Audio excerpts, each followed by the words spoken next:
Well, hello there. This is Michael Anderson again. And I just want to say thank you to all of you who saw my first video and had a lot of great things to say. And thanks for following directions and not, you know, having a lot of comments about my faith or anything like that.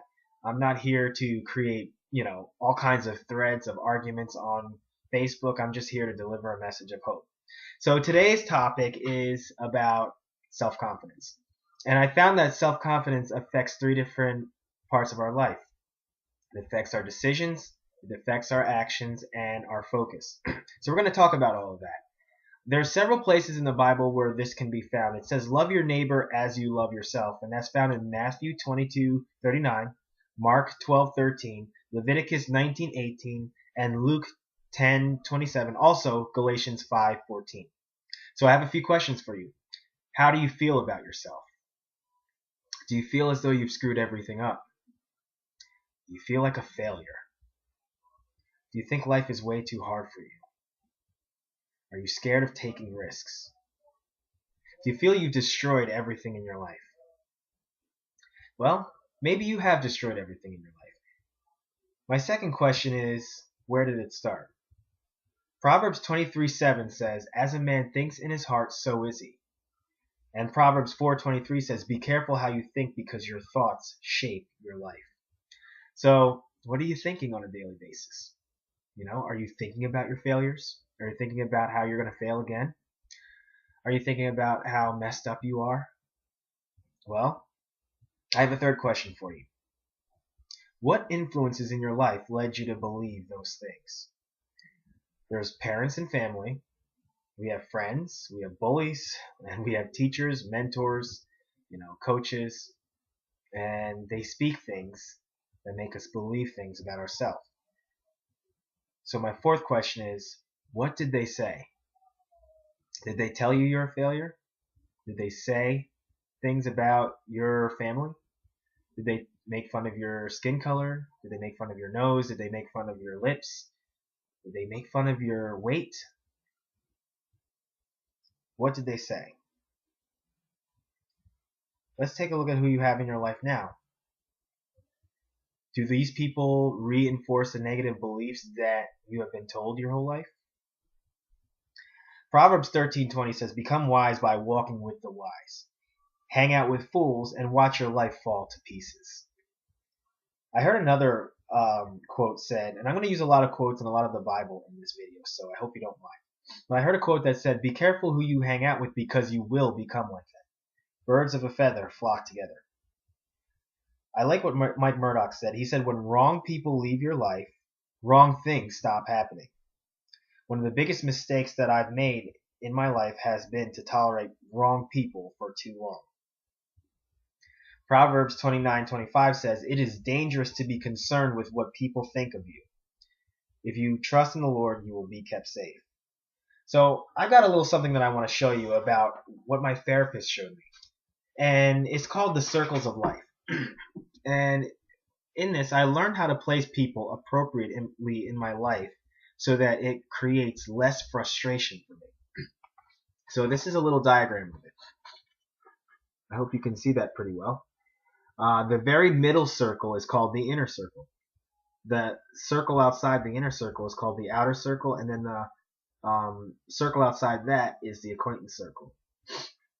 In fact, get a piece of paper and draw this little diagram. I'm telling you, it's going to help you tremendously when you actually place people in their appropriate spot.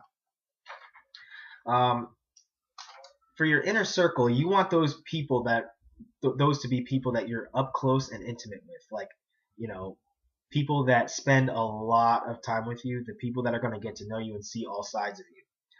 For my inner circle, I've defined it. You should define yours too.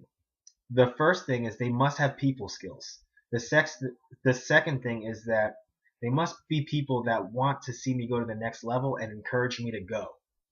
I want them to be people that are great listeners. And I'll tell you why. Because Proverbs 18:13 lets us know that answering before listening is both stupid and rude. And when people don't listen, for me, when people don't listen and they don't let me get like 2 sentences out before they're already giving me a solution to what they think the problem is or giving me advice, what tends to happen is they didn't hear the whole thing, so they don't really know the whole story. So therefore, they're giving me wrong advice, which creates, a lot of frustration in me, and even like a lot of frustration for them because they really can't guide me if they don't listen. So those people belong in my outer circle. And it's not because I'm looking down on them, it's just where they belong. You can have a talk with them, and if they listen, then okay, maybe you can make some adjustments. But if they don't listen at all, put them on your outer circle.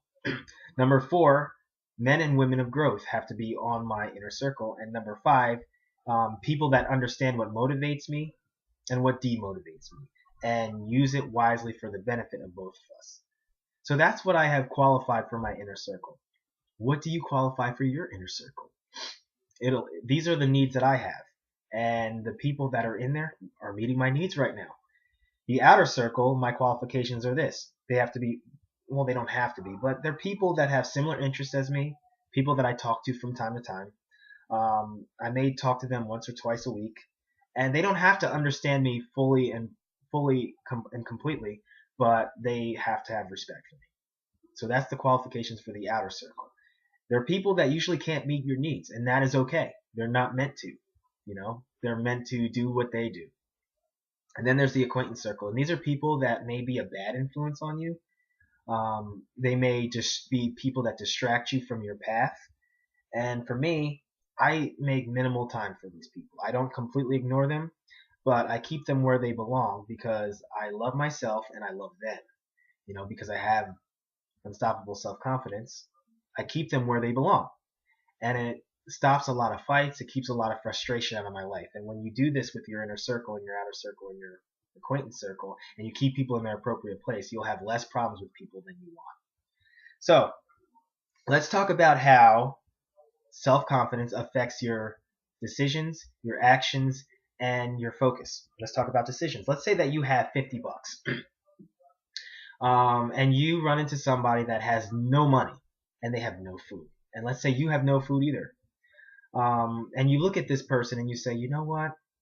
They look skinnier than me. They're probably more hungry than me. I'll give them all $50. Well, I'll tell you what, that violates what we stated in the very beginning, which is to love your neighbor as you love yourself. So, what you can do is keep $25 and then give them $25 so you both have food. I know that that's a crazy example, but think about it. Have you ever disregarded yourself to help somebody else? And usually when you disregard yourself, you put yourself in a bad position. You are left, destitute while somebody else is going strong.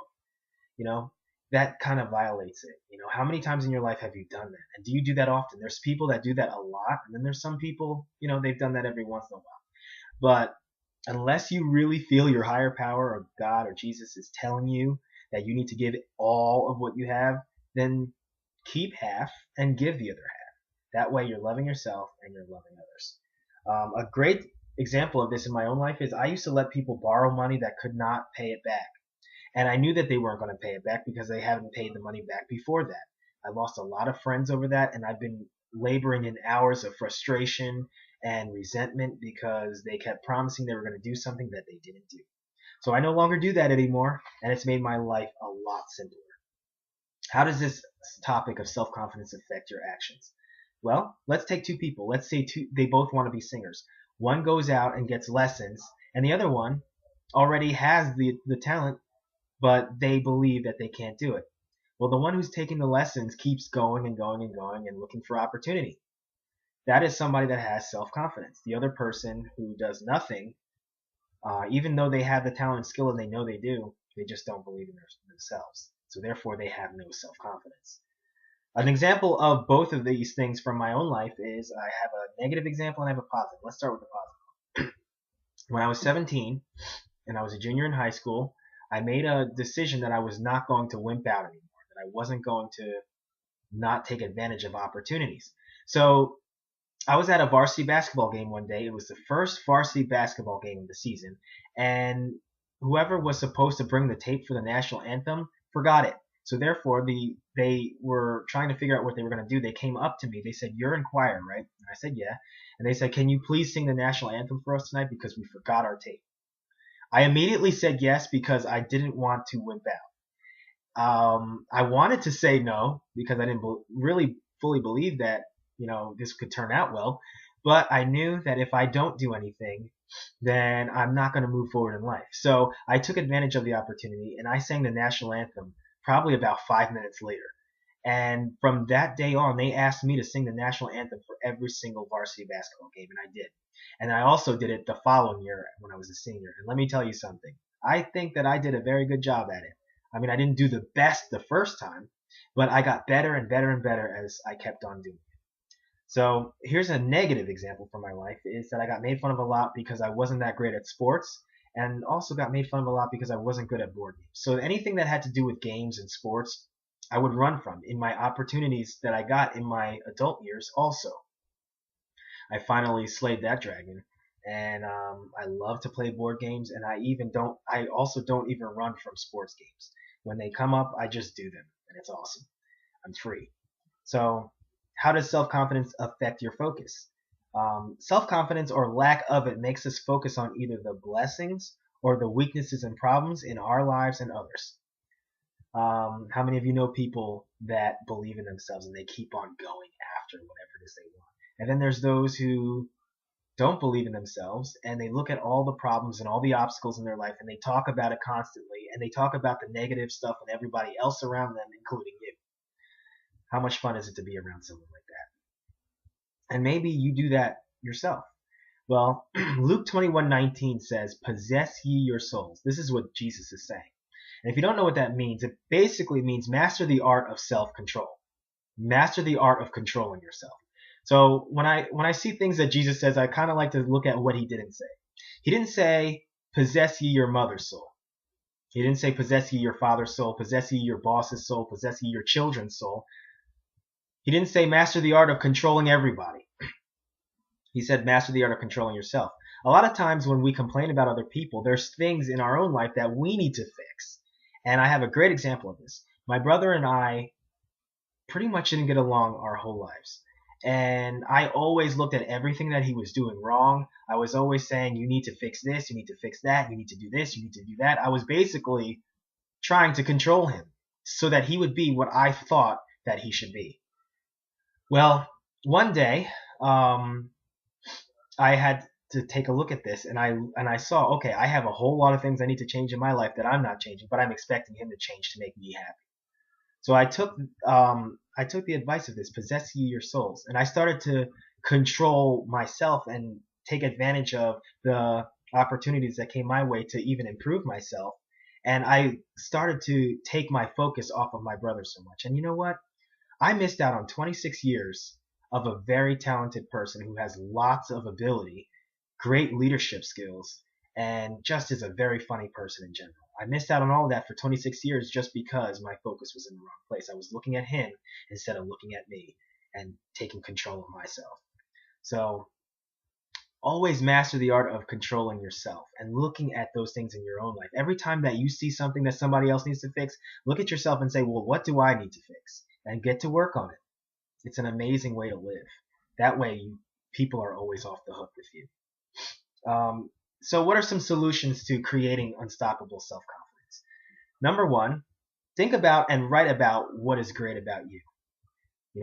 Make those lists. Read them every single day.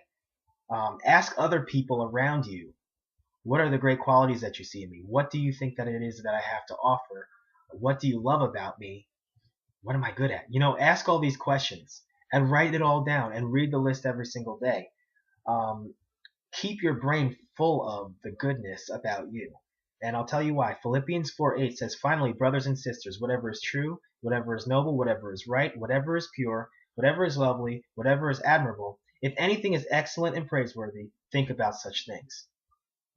So something I like to recommend to people is to get an iPod or an MP3 player and make a little audio of you speaking, saying all these good things about yourself, and then listening to it every single day, anywhere from 30 minutes to an hour a day.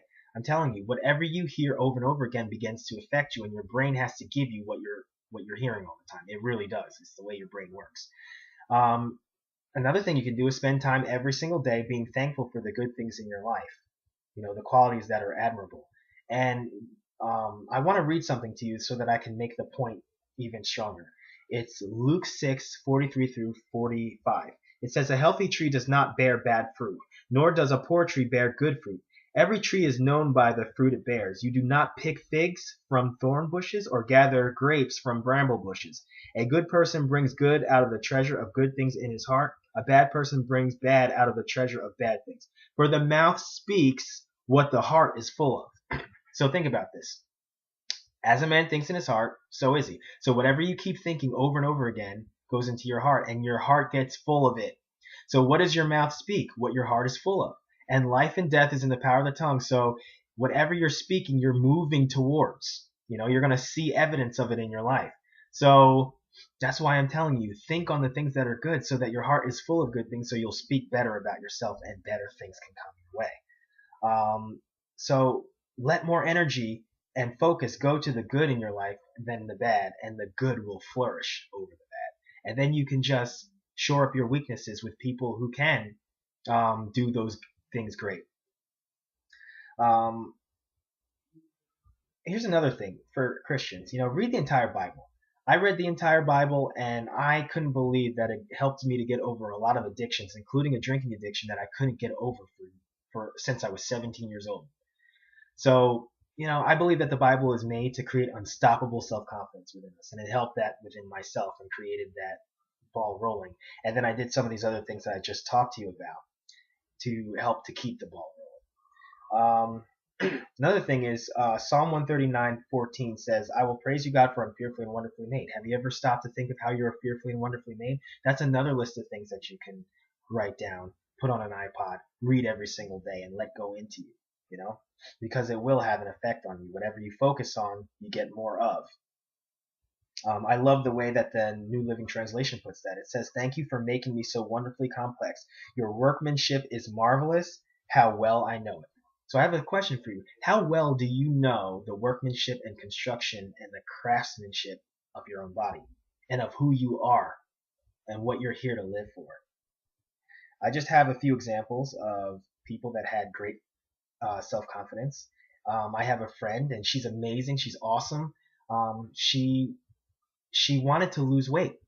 So she created a plan, and she's following her plan. She changed her eating habits. She changed her exercise habits. And let me tell you something. Every time I see her, she's losing weight. And all hell is breaking loose in her life right now, but she's not getting off track. A lot of people, when hell breaks loose, they get off track in their life, and then they get off their goals. But she did not do that. I think she's lost a total of 27 pounds. She probably lost more than that. And her arms aren't flabby anymore. They're a lot more firm. And she's increasing her self-confidence by keeping on track. My friend, another one of my friends, does parkour, and he hurt his finger one day, but he didn't let that stop him. And then one day he smashed his nose into this object and ended up having to get surgery. He still didn't let that stop him. And let me tell you something. He is absolutely victorious when it comes to parkour, and he does a great job. And even my own self, I didn't believe that I can do a good job in surfing when I was 17 years old. I tried it, and guess what? All the bad things happened. I kept falling off the board. I couldn't stand on the board. And I fell because of a wave and hit my head and hurt myself. But here it is 11 years later now. But last summer I went surfing, and I did a really good job. In fact, my friends told me that I had the ride of the day, which was really awesome. So in closing, know that you are loved by the Creator. You were made to have unstoppable self-confidence. So believe in the impossible and go for it. Mark 9:23 lets us know that, and Jesus is speaking, he says that all things are possible for those who believe. And after every video, I'm going to have us personalize that verse. And we're going to say, all things are possible for me because I believe. So say it with me when I count to 3. 1, 2, 3. All things are possible for me because I believe. All right. This is Michael Anderson. Sayonara.